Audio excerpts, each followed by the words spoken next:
আউশগ্রাম বিধানসভার আউশগ্রাম 2 নম্বর ব্লকের ভালকি অঞ্চলের কুলডিহা গ্রামে গত এক মাস আগে যেখানে বৃদ্ধাশ্রম স্থাপনের ভিত্তিপ্রস্তর স্থাপন হয়েছিল, সেই স্থানে আজ 29 আগস্ট 2024 মোহাম্মদ রোহান হোসেনের পবিত্র জন্মদিন উপলক্ষে ওনার পিতা মোহাম্মদ মনোয়ার হোসেন এবং মাতা মন্দিরা হোসেনের দ্বারা পরিচালিত হৃদয়ে রোহান ফাউন্ডেশনের উদ্যোগে রোগীদের বিনামূল্যে স্বাস্থ্য পরিষেবার আয়োজন করা হয়েছিল। বিশেষ অতিথি হিসেবে উপস্থিত ছিলেন আউশগ্রাম 2 নম্বর ব্লকের ব্লক সভাপতি শেখ আব্দুল লালন মহাশয়, জেলা পরিষদের সদস্য মুনমান মুখার্জি মহাশয়, প্রতিটি অঞ্চলের অঞ্চল সভাপতি, পঞ্চায়েত সমিতির সদস্যা, ওই পঞ্চায়েতের প্রধান, উপপ্রধান ও সদস্যগণ ও ওই অঞ্চলের বুথ সভাপতিগণ সহ এলাকার জনসাধারণ। তাদেরকে বয়স্ক ব্যক্তি বলে সম্বোধনা করতেন কে না আমার রোহিত ভাইপো।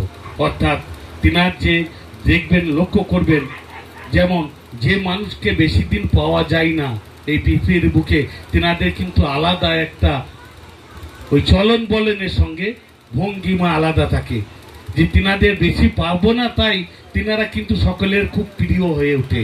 তাই তিনার আব্বা থেকে তিনার বড়র আব্বার হৃদয় আরো বেশি কাঁদছে।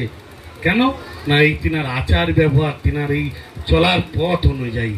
তাই আমরাও সকলকেই আবেদন করব, এই যে রোহিত ফাউন্ডেশনটা যেভাবে, আমি এই ভালকি অঞ্চলের বিশেষ করে বুথ সভাপতি এবং ওই সকল সদস্য এসেছেন, আপনাদের কাছে আবেদন রাখবো, এইটা শুধু ওই রোহান ফাউন্ডেশনই নয়, গোটা ব্লক এবং অঞ্চলের একটা ফাউন্ডেশন। আমরা সেইভাবে যত সাধ্য পারবো মানুষের পরিষেবা দেওয়ার জন্যে আপনারা কিন্তু আমাদের পাশে থাকবেন। কারণ একটা এই যে প্যান্ডেলটা দেখছেন, এটা কিন্তু একটা খুঁটিতে নেই, অনেকগুলি খুঁটি তার সঙ্গে মধুনি দিয়ে এটা তৈরি। অর্থাৎ আমাদের লক্ষ্য থাকতে হবে সকলের কিন্তু এইভাবে আমরা এক একজন এক একটা খুঁটি, এক একটা চাল কাঠের মতো কাজ করে মানুষের পরিষেবা দেব।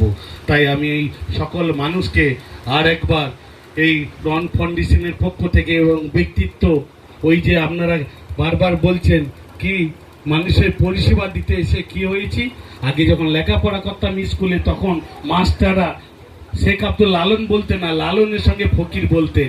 আজ কিন্তু আপনাদের 5 জনের কাছ থেকে, ওই মা হালিমার কাছ থেকে আমি একটা শিখেছিলাম যে বাবা, তুমি অ্যাক্সিডেন্টে যে জীবন ফিরে পেয়েছো মানুষের আশীর্বাদে, তাই তোমার যা ইনকাম তার 60% মানুষকে দিও।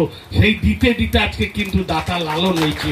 আমরা এইটাই বলে যাচ্ছি, এই ফাউন্ডেশনের লক্ষ্যটা আপনি যেমন থাকবেন আমিও সেইভাবে থাকবো, যে এইখানে অতি দেখাবো গোটা ব্লককে, গোটা জেলাকে, গোটা রাজ্যকে, যে না আমরা সর্বদাই মানুষের সঙ্গে আছি এবং থাকবো, আপনারাও সেই সঙ্গে সামিল হবেন। তাই সকলকে আমি আর একবার নত মস্তিকে শত কোটি প্রণাম জানিয়ে আমার বক্তব্য এখানে শেষ করি। সালাম এবং প্রণাম।